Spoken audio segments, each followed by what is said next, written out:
유튜브 영상이나 블로그를 보다 보면 나 일광 흑자를 한 번에 뺄 수 있다. 흑자가 100%한 번에 제거가 잘 되는 방법이다. 일광 흑자를 한 번에 빼는 방식은 전혀 새로운 치료법이 아닙니다. 하지만 나는 한 번에 잘 안 빠졌는데 하시는 분들도 있을 겁니다. 그럼 오늘의 주인공 일광 흑자의 치료에 대해서 살펴보도록 하겠습니다. 안녕하세요. 닥터옵세라 피부과 전문의 우영준입니다. 오늘은 정말 많은 분들이 병원에 찾으시고 제가 치료하고 있는 렌티고, 즉 흑자에 대해서 알아보겠습니다. 진료실에서 환자분들이 이 기미를 빼주세요, 이 검버섯을 빼주세요, 혹은 이 점을 빼주세요 라고 말씀하시는 그것은 사실은 대부분 흑자인 경우가 굉장히 많습니다. 흑자 중 자외선 노출과 피부 노화와 관련되어 나타나는 것이 바로 일광 흑자인데요. 주로 중장년층에 갈색 또는 진갈색 반점으로 햇빛 노출 부위인 얼굴이나 손등, 팔 등에 호발합니다. 일광 흑자는 앞서 말씀드린 것처럼 여러 가지 색소 질환들과 혼동되곤 하는데요.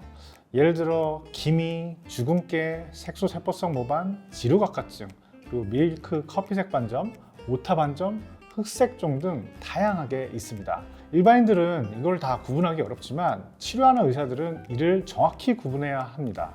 그 이유는 치료나 예후가 전혀 다르기 때문이죠. 그럼 오늘의 주인공 일광 흑자의 치료에 대해서 살펴보도록 하겠습니다. 유튜브 영상이나 블로그를 보다 보면 나 일광 흑자를 한 번에 뺄 수 있다, 혹은 나는 한 번에 빼는 레이저를 가지고 있다 라는 선생님들을 볼 수 있는데요. 일광 흑자를 한 번에 빼는 방식은 전혀 새로운 치료법이 아닙니다. CO2 레이저나 어빔 레이저, IPL, 루비 레이저, 피코 레이저, 젠틀맥스, XLV, 최근 흑자 치료 전용 레이저로 출시된 리판 레이저 등 다양한 레이저를 사용할 수 있는데요. 하지만 이 영상을 시청하는 분들 중에서 흑자를 제거해 보신 분들 있으시겠지만 나는 한 번에 잘 빠졌어 하시는 분들도 있겠고요. 하지만 나는 한 번에 잘 안 빠졌는데 하시는 분들도 있을 겁니다. 잘 빠지는 케이스들을 가지고 흑자가 100%한 번에 제거가 잘 되는 방법이다, 혹은 그런 기계다 라고 홍보하는 것은 문제가 있다고 생각합니다. 그럼 환자분들이 한 번에 빼는 흑자 치료를 하였는데 제거가 잘 안 된다고 느끼는 이유는 무엇일까요? 그건 둘 중에 하나일 겁니다. 에너지가 흑자 병변에 충분히 전달되지 못하여서 병변이 모두 제거되지 못하고 남아있거나, 혹은 염증 후 색소 침착이 발생하였을 때인데요. 염증 후 색소 침착은 보통 치료를 시작한 후 4주 정도 후에 발생하므로 이 둘을 구분할 수 있습니다. 그럼 염증 후 색소 침착은 왜 생겨날까요? 한 번에 흑자를 제거하는 치료 방식은 레이저를 사용해 흑자 병변을 모두 깎아내거나 흑자에 포함된 멜라닌 색소에 강하게 흡수되는 레이저를 조사하여 멜라닌이 포함된 멜라닌 세포와 각질 세포를 파괴하는 방식으로 치료합니다. 쉽게 말하면 흑자 부위만 레이저로 구원해서 빼는 치료죠.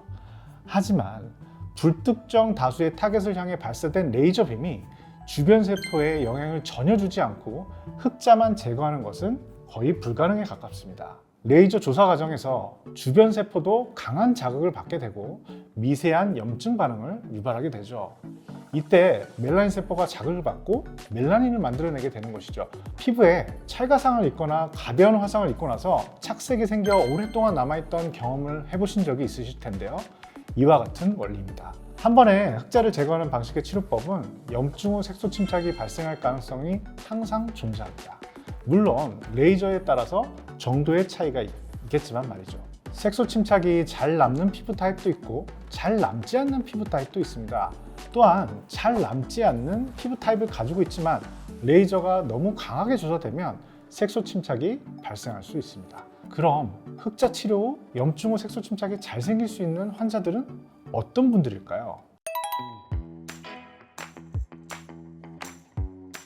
이런 분들에게는 아무리 좋은 레이저로 한 번에 제거하는 방식의 치료를 하더라도 염증 후 색소 침착이 발생할 가능성이 있습니다. 결국 흑자를 치료하는 의사에게 가장 중요한 덕목은 흑자를 빼는 레이저를 잘 다루는 것도 중요하겠지만 치료 후 색소 침착이 발생할 수 있음을 예측하고 이를 최소화하기 위한 노력들을 기울이는 것, 그리고 만약 색소 침착이 생기더라도 이를 완화시키고 치료할 수 있는 능력을 갖추는 것이 중요합니다. 의사분의 다양한 치료 경험이 무엇보다 중요하겠죠. 환자분이 실제로 치료받은 모습을 보여드리겠습니다. 한 번에 치료가 잘 되는 분도 있지만 염증 후 색소 침착이 생겨 반복적인 레이저 토닝이 필요한 경우도 있습니다. 딱지 가지는 다운타임을 싫어하는 분들은 일반적인 토닝 레이저를 반복적으로 치료하면 보시는 바와 같이 완화시킬 수 있습니다. 흑자를 치료하고 싶을 때는 주변에 경험 있는 피부과 전문의 진료를 받으시고 적절한 치료를 받으시길 바랍니다. 오늘 영상이 도움이 되셨다면 구독과 좋아요 부탁드립니다. 다음 영상에서 또 뵙겠습니다. 닥터옵세라 우영준이었습니다.